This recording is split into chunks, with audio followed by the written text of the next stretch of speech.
Hello guys, good morning, welcome to new blog. તો કાલ 2:30 વાગી ગયા હતા એડિટિંગ કરવામાં પછી સૂતો તોય સવારે અત્યારે 8 વાગે જાગી ગયા છે, કેમ કે અત્યારે જવાનું છે બાવડા. કૌશિક મામા ત્યાં શ્રીમંત છે. તો ચલો, ગાડી સર્વિસમાં આવી ગઈ ને આ બધું જે લીધું હતું ને કવર ને એમને એમ પડ્યું હતું, મૂકવાનું બાકી હતું તે મૂકી દઈએ. આ પપ્પાના ચશ્મા છે, બાકી તો કેબલ છે, કેબલ તો આમાં જ મૂકી દઈએ. ધૂપ ને બધું હજુ આમ જ પડ્યું છે. બીજું તો શું છે, બિલ ને એવું બધું. અને કવર અત્યારે મમ્મીએ મંગાવ્યા હતા, છેલ્લે મંગાવવાનું આપણે બધું, એ મૂકી દઈએ. લોન જોશે જ તે, કેમ કે અહીંયા તો બધે ચૂપ. ગાઈઝ અત્યારે મારે ડ્રાઈવ કરવાની છે, એટલે વ્લોગ નહીં થાય, ડાયરેક્ટ અહીંયા જઈને મળે. બાવડા તો અત્યારે આવી ગયા હતા, અહીંયા આ જગ્યાએ છે દીઘા મામાનું બધું પ્રસંગ, પણ અત્યારે અહીંયા ગાડી મૂકવાની જગ્યા છે નહીં, બધું ફૂલ છે. બહાર મૂકીને આવીએ ગાડી.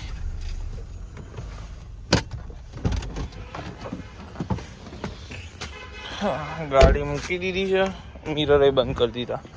એક્ઝેક્ટ અહીંયા સામે જ મૂકી છે ગેટની, એટલે તરત જ નીકળી જવાય. અત્યારે બાવડા આવી ગયા હતા ને રુદ્રભાઈને ખાવાની ઈચ્છા થઈ જાય. શું ખાવું છું રુધિ? શું ખાવું તાર? કૂતા આયા ગાઈસ, કૂતા આયા, કૂતરું નહીં, કૂતા આયા ગાઈસ. રુધિ તાર શું ખાવું છે કે તો ખરો એક વાર જો અહીંયા કેમેરામાં જોઈને કે શું ખાવું તાર?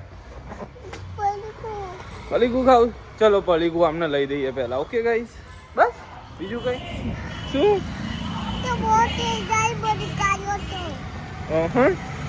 ગાડી આપણે થોકે કે ના થોકે?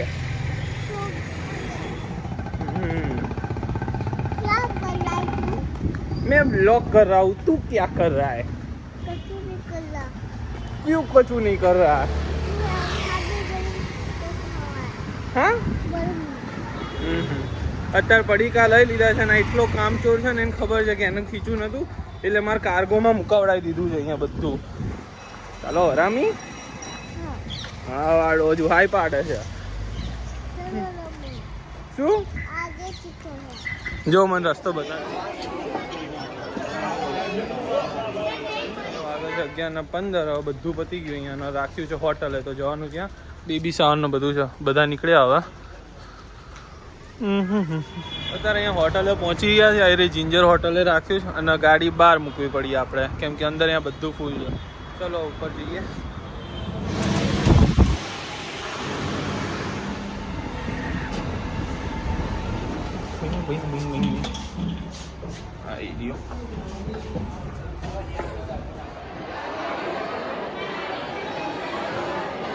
અહીંયા ફોટોશૂટ ચાલે. નીચે ગયો તો કવર લેવા, મેં ઉપર ના પાડી. મમ્મી ના એને બધાને કે કવર નહીં લાવું, તો હિમાંશુ અંકલને ફોન કર્યો. હિમાંશુ અંકલે મને નીચે બોલાવે, પછી અમને ના પડાય નહીં, એટલે કઈ છેવટે મારે જ લેવા જવાનું થયું ને. આમનું કચ્છ જ નહીં, પહેલા કીધું તું કવર લઈ લેતા, લીધા નહીં ગાડીમાં. એને રહી બધું યાદ આવે અમને. ચલો કઈ નહીં, હવે પહોંચ્યા ખરા. મૂકો એ બધું. મિત્ર એક નંબર છે, એને જો મને તો વેલકમ ડ્રિંક કરી આપી. અંદર આવ્યો તો લાલજી દાદાનું જો ફોટોશૂટ ચાલે છે. બા ફૂલ તૈયાર થઈને બેઠા છે. ના ધર્મિષ્ઠા દતુલી મામી આમનો શ્રીમંત હતો. સબસ્ક્રાઇબ કરો એવું તો કે તું બોલ. જમી કરીને બહાર બેઠા છીએ.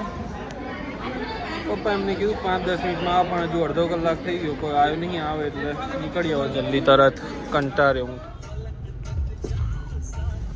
કઈ જો ઘરે આવી ગયા.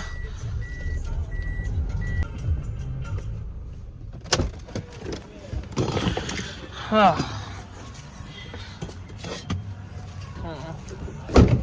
દરવાજો ખુલ્લો હતો, વાંકી દીધો. ઘરે આવીને તો કઈ કામ છે નહીં, એટલે થોડીક વાર ઊંઘી જઈશું. ઉજાગરો છે એટલે કાલ રાતે ઊંઘવા મેર પડ્યો નહીં, એટલે અત્યારે ઊંઘી જઈએ. મળે તો બપોર જાગીને આવ્યા હતા લાપીનો. આ ભાઈને ભૂખ લાગી હતી અત્યારે, તો ફોન આવ્યો કે શું કરે છે. ભાઈ મેં કીધું નવરો હતો, તો ચલો આવી ગયા લાપીનો. 10 મિનિટ. ઓકે 10 મિનિટમાં ઓર્ડર આવી જશે. બેસ આપણે અહીંયા. અત્યારે અહીંયા લાપીનોઝમાં તમે જુઓ કોઈ છે ખરા બપોરમાં. આમ તો ખરી બપોરે ના કહેવાય, 4 વાગ્યા છે, પણ હમણાં આ જગ્યાએ બુધવાર કે શુક્રવાર હોય આમ ભૂખ મરો થયો હોય ને એવું અહીંયા બધું ફૂલ હોય અને અધુરામપુર અહીંયા તો ઊભું રહેવાની જગ્યા ના હોય વાત કરી બાય વન ગેટ વન એટલે મોસ્ટ ઓફ વસ્તી અહીંયા બુધવાર ને શુક્રવાર લાપીનોઝમાં જ ફરતી હોય અને અહીંયા ભીડ એટલી હોય કે આમ ઊભું રહેવાની જગ્યા ના હોય.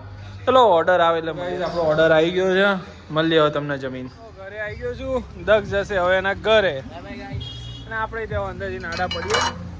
ચલો ઘરે આમ તો કંટાળતો હતો અને આમ કહીએ ને બેઠો ફોન મંતર્યો પણ આમ ઈચ્છા ના થઈ શું કરું પછી ભઠ્ઠે આવી ગયો. આવી રહ્યું જો આપણું સખારામ ઇલેક્ટ્રિકના કાયદેસર છે ને ગાઈઝ 12માં વેકેશનમાં હતું ને અને જે લેવલનું આમ કહીને વાપર્યું છે દરરોજ સવારમાં 8 વાગે ને એટલે શિડ્યુલ હતો કે 8 વાગે જાગી જવાનું 9 વાગે આપણે ઇલેક્ટ્રિક લઈને ભઠ્ઠે આવી જવાનું જતું રહેવાનું. દરરોજ બપોર 12-1 વાગે ઘરે જઈએ. આવું છે ને દિવસમાં 2 વાર કરીએ એટલે સાંજે આવવાનું પાછું ભઠ્ઠે. કેટલા આપણે સાંજે 4 વાગે આવીએ અને 6-6:30 વાગ્યા સુધી જતા રહીએ એટલે દિવસમાં આવું 2 વાર થાય આવવા જવાનું. અને એમાં 1 વારનો રાઉન્ડ છે ને 1 વાર આવવા જવામાં કેટલા કંઈક 22 કિલોમીટર થાય. 11 કિલોમીટર આવવાનું ને 11 કિલોમીટર જવાનું એટલે દિવસનું 44 કિલોમીટર ફરતું હતું ઇલેક્ટ્રિક. આમ કંઈ ગાભા કાઢ નાખ્યા હતા 12માં વેકેશનમાં તો. અત્યારે તો અહીંયા કોઈ ભઠ્ઠે બહુ છે નહીં, માટી બનાવવાનું ચાલે છે અને ગાડી આવી છે ભરાવા. જોઈએ પાછળ આંટો મારવા જવું તો કહું તમને, ન તો બાકી અત્યારે તો અહીંયા જ આપણે અહીંયા તમને બતાડ્યું હતું જ્યારે ઈંટો પાકતી હતી ને ત્યારે અહીંયા આટલામાં ક્યાંક આવ્યું હતું. હવે છેક ત્યાં પહોંચી ગયું અને આ જગ્યાએ ઈંટો પાકી ગઈ છે એટલે હવે કાલથી એ કાઢ દેશે. માટી બની ગઈ છે. હવે છેલ્લે ખાલી જે ઉપરથી લેવલ કરવાનું હોય એ કરે છે અને જીસીબી ને બધું એમની જગ્યાએ આવી ગયું. હવે નીકળીએ આપણે ઘર ભેગા. ના ઘરે તો નહીં, તો પહેલાં મહાદેવ જઈશું ને પછી ઘરે. ચલો ભઠ્ઠે આવીએ ને એટલે આપણે આ ડોગેશભાઈનું ફિક્સ જ હોય. જ્યાં ઊંધી હું હોઉં ને ત્યાં ઊંધી તો પહેલાં પાછળ ફરશે અને અહીંયા ભઠ્ઠે બહાર નીકળ્યો ને એટલે જો તોય પાછળ આવ્યો જ તે. ખબર છે બિસ્કીટ તો ખવડાવવાના જ છે એટલે વાંધો નહીં. હવે આમને તો ખવડાવવામાં શું જવાનું છે આપણે. ગાઈઝ હવે મહાદેવ આવી ગયા છે, દર્શન કરી લઈએ. ચલો અત્યારે મહાદેવથી ઘરે આવી ગયો તો હજી જમવાનું થયું નહીં. ત્યાં ઊંધી સીધી જોઉં છું નેટફ્લિક્સમાં મેન વર્સિસ બેબી અને બા કસરત કરે જો દસ્તા વડે આપણે just Gujarati things guys. Guys જમવાનું થઈ ગયું છે. આજના મેનુમાં છે ખીચડી, શાક અને દૂધ. પિક્ચર જોતા કહીએ છીએ સિરીઝ બંધ કરી દીધી છે. પપ્પા આવ્યા છે એટલે એમને સિરીઝ જોશે નહીં તો પિક્ચર જોતા ખાઈએ હવે. તો ગાઈસ હવે જમી લીધું હતું ને અત્યારે જઉં છું ઓફિસે. આ ખીચડી, દૂધ અને બિસ્કિટ નાખવા કૂતરાને. ચલો તો તારે ખીચડી, દૂધ ના પાર્લેજીને બધું નાખી દીધું પણ આસી ખબર છે જતું જો સામે જતો રહ્યો. અત્યારે છે ને ત્યાં ઊંધી નહીં ખાય. હમણાં હું જઈશ ને પછી ચાલુ કરશે ખાવાનું. અત્યારે વંડામાં બધા આવ્યા ને બધું અત્યારે વંડામાં જ પડ્યું કેમ કે અત્યારે રાતે ગાડીઓ બનશે. આપણે ખાલી દિવસમાં જ ચાલુ હોય, રાતે તો બધું વંડામાં જ તે ફૂલ પેક કરીને મૂકી દીધું હોય છે. ઓફિસથી ઘરે આવી ગયો તો ઘરે આવીને કપડાં બદલી લીધો છે અત્યારે અને હવે વ્લોગ એડિટ કરીશ ને પછી સુઈ જઈશ. એટલે આજના વ્લોગ માટે આટલું જ. તે મળીએ તમને બીજા વ્લોગમાં. તબ તક કે લીએ thank you so much for watching and do not forget to like, share and subscribe guys.